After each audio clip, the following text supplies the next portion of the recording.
টুনি টিঙ্কুকে একটি খেলনা গাড়িতে বসিয়ে ঠেলে ঠেলে টুনি টিঙ্কুকে আনন্দ দিচ্ছিল।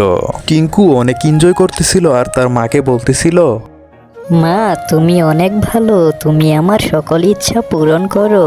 তোমার মতো ভালো মা যেন সকলের কপালে জুটে। টিঙ্কু, পৃথিবীর সকল মাই ভালো, তারা তাদের সন্তানকে অনেক ভালোবাসে।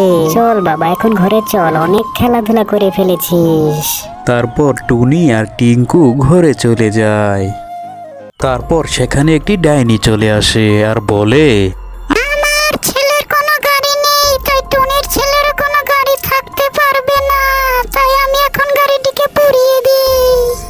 এই বলে ডাইনি ম্যাজিক করে টিঙ্কুর গাড়িতে আগুন ধরিয়ে সেখান থেকে চলে যায়। গাড়িতে আগুন লেগেছে দেখতে পেয়ে টিঙ্কু আর টুনি সেখানে দ্রুত চলে আসে। মা মা দেখো, আমার গাড়িতে কে যেন আগুন ধরিয়ে দিয়েছে, এখন কি হবে? টিঙ্কু বাবা, তুই চিন্তা করিস না, তোর বন্ধুরা যদি এই ভিডিওতে লাইক করে চ্যানেলটিকে সাবস্ক্রাইব করে দেয় তাহলে এই আগুনটি নিভে যাবে আর তোর গাড়িটা বেঁচে যাবে।